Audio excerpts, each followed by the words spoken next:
അനുഭവം. ഹസീന വഹാബ്. ചാലിയാറിലെ സങ്കടക്കാഴ്ചകൾ. 2 ദിവസമായി തുടരുന്ന കനത്ത പേമാരി കണ്ടപ്പോഴേ മനസ്സിൽ വല്ലാത്ത ആദിയായിരുന്നു. രാവിലെ ഉറക്കമുണർന്നപ്പോൾ കേട്ടത് എന്റെ ആദിയെ അന്വർത്ഥമാക്കുന്ന വാർത്ത തന്നെയായിരുന്നു. വയനാട് മുണ്ടക്കൈ ഭാഗത്ത് ഉരുൾപൊട്ടി 1-2 വീടുകളൊഴികെ ഒരു ഗ്രാമം മുഴുവൻ ഒലിച്ചുപോയി. വയനാട് ജില്ലയിലാണല്ലോ. തൊട്ടടുത്ത പ്രദേശങ്ങളിൽ നിന്ന് സേവന സന്നദ്ധരായി വളണ്ടിയർമാർ അവിടെ എത്തിയിരിക്കും എന്ന് ആശ്വസിച്ചു. ആവശ്യമാണെങ്കിൽ വിളി വരുമ്പോൾ പോകാം എന്ന് കരുതുകയും ചെയ്തു. അപ്പോഴാണ് മലപ്പുറം ജില്ലയിലെ നിലമ്പൂർ പോത്തുകല്ലിലെ ചാലിയാർ പുഴയിലൂടെ വയനാട് ഉരുൾപൊട്ടലിൽ മരിച്ചവരുടെ മൃതദേഹങ്ങൾ ഒഴുകിവരുന്നു എന്ന വാർത്ത കേട്ടത്. ഉടനെ പോത്തുകല്ല് ക്യാമ്പ് ഓഫീസുമായി ബന്ധപ്പെട്ടു. അവിടെ വളണ്ടിയർമാരെ ആവശ്യമുണ്ടെന്നറിഞ്ഞു. രാവിലെ 7 മണിയോടെ അവിടെ എത്തി. 12 മണിവരെ ഭൂതാനം പുഴയുടെ ഭാഗത്തെ തിരച്ചിലിൽ പങ്കുചേർന്നു. അപ്പോഴേക്കും നിലമ്പൂർ ജില്ലാ ആശുപത്രിയിലേക്ക് ചാലിയാറിൽ നിന്ന് ലഭിച്ച മൃതദേഹങ്ങളും ഭാഗികമായ മനുഷ്യാവയവങ്ങളും വഹിച്ച് തുരുതുര ആംബുലൻസുകൾ വന്നു തുടങ്ങി. അവിടെയാണ് കൂടുതൽ വളണ്ടിയർ സേവനം ആവശ്യമെന്ന അറിയിപ്പ് ലഭിച്ചു. ഉടനെ ഞങ്ങൾ ആശുപത്രിയിലെത്തി. അവിടെ കണ്ട കാഴ്ച ഞെട്ടിക്കുന്നതും അതേസമയം സങ്കടകരവും ദയനീയവുമായിരുന്നു. തലയില്ലാത്തതും കൈകാലുകൾ മാത്രമുള്ളതുമായ മയ്യത്തുകളും ശരീരഭാഗങ്ങളും വന്നുകൊണ്ടേയിരിക്കുന്നു. ചിലതിൽ തല മാത്രമാണുണ്ടായിരുന്നത്. ആംബുലൻസിൽ നിന്നും ബോഡിയും ശരീരാവയവങ്ങളും മോർച്ചറിയിലെത്തിക്കുമ്പോൾ പരിശോധനയ്ക്ക് വേണ്ടി ഡോക്ടർമാരും ഇൻക്വസ്റ്റിനു വേണ്ടി പോലീസും ബോഡി മറച്ച തുണി തുറക്കുമ്പോൾ ആ കാഴ്ച കാണാനാകാതെ കൂടെയുള്ള സന്നദ്ധ പ്രവർത്തകർ മുഖം തിരിച്ച് അല്പം മാറി നിന്നു. അത്രയും ദാരുണമായിരുന്നു ആ കാഴ്ചകൾ. നമ്മളെപ്പോലുള്ള മനുഷ്യരാണല്ലോ ഈ ജീവനറ്റ് കിടക്കുന്നത്. നാളെ നമുക്കും ഈ ഗതി വന്നാലോ എന്നൊരു നിമിഷം ആലോചിച്ചു.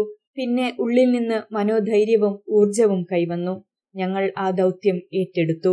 ഉച്ചക്ക് മോർച്ചറിയിൽ കയറിയ ഞങ്ങൾ രാത്രി 10 മണിവരെ ഒരു സെക്കൻഡ് പോലും വിശ്രമിക്കാതെ, ഒരു തുള്ളി വെള്ളം പോലും കുടിക്കാതെ സേവന പ്രവർത്തനങ്ങളിൽ മുഴുകി. പൊട്ടിയും പൊളിഞ്ഞും ജീർണിച്ചും വികൃതമായ മൃതശരീരാവയവങ്ങളെ ഇൻക്വസ്റ്റ് നടത്താനും സ്ട്രെച്ചറിൽ ഫ്രീസറിലെത്തിക്കാനും തിരിച്ച് ഫ്രീസറിൽ നിന്ന് പോസ്റ്റ്മോർട്ടം ടേബിളിൽ എത്തിക്കാനും മെഡിക്കൽ ടീമിനൊപ്പം സഹായികളായി കൂടെ നിന്നു.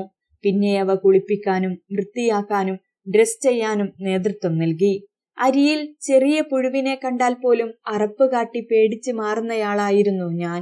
ഇവിടെ മോർച്ചറിയിലെത്തിയ 3-ാം ദിവസം ശരീരം മുഴുവൻ പുഴുവരിച്ച ഒരു മൃതദേഹം ഇൻക്വസ്റ്റ് ചെയ്യാനും ശേഷം പോസ്റ്റ്മോർട്ടം നടത്താനും കൂടെ നിന്നു.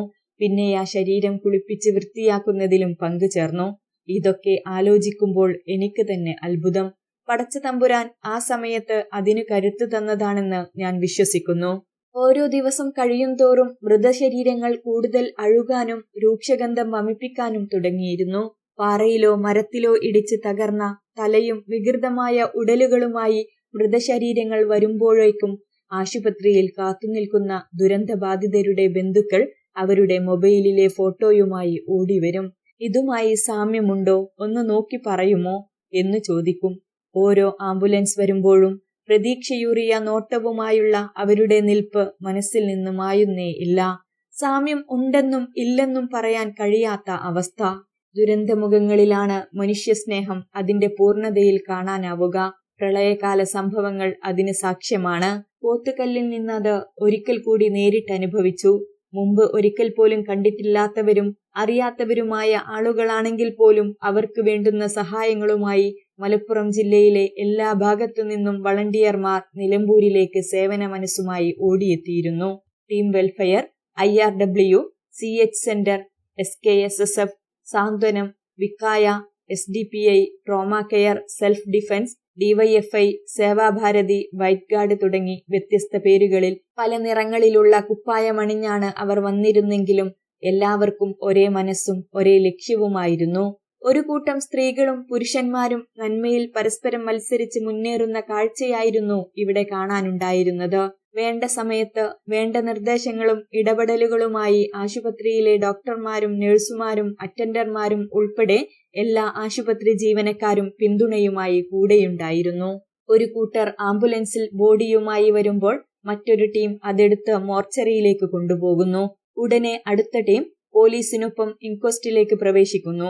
അവിടെ നിന്നുള്ള നിർദ്ദേശപ്രകാരം മൃതശരീരങ്ങൾ ഫ്രീസറിലേക്കോ പോസ്റ്റ്മോർട്ടം ടേബിളിലേക്കോ മറ്റൊരു കൂട്ടർ എത്തിക്കുന്നു. ഈ വളണ്ടിയർമാർ ക്ഷീണിക്കാതിരിക്കാൻ വേണ്ട സമയത്ത് പ്രാതലും ഉച്ചഭക്ഷണവും ഇടവേളകളിലെ ചായയും പലഹാരവുമായി CH സെന്ററിന്റെ സാന്ത്വന സ്പർശം. അവിടേക്ക് ആവശ്യമായ ചന്ദനത്തിരികളും എയർ ഫ്രഷ്നറുകളും മാസ്കും ഗ്ലൗസും എല്ലാം സ്പോൺസർ ചെയ്ത പേരറിയാത്ത ആളറിയാത്ത ഒരുപാട് പേർ.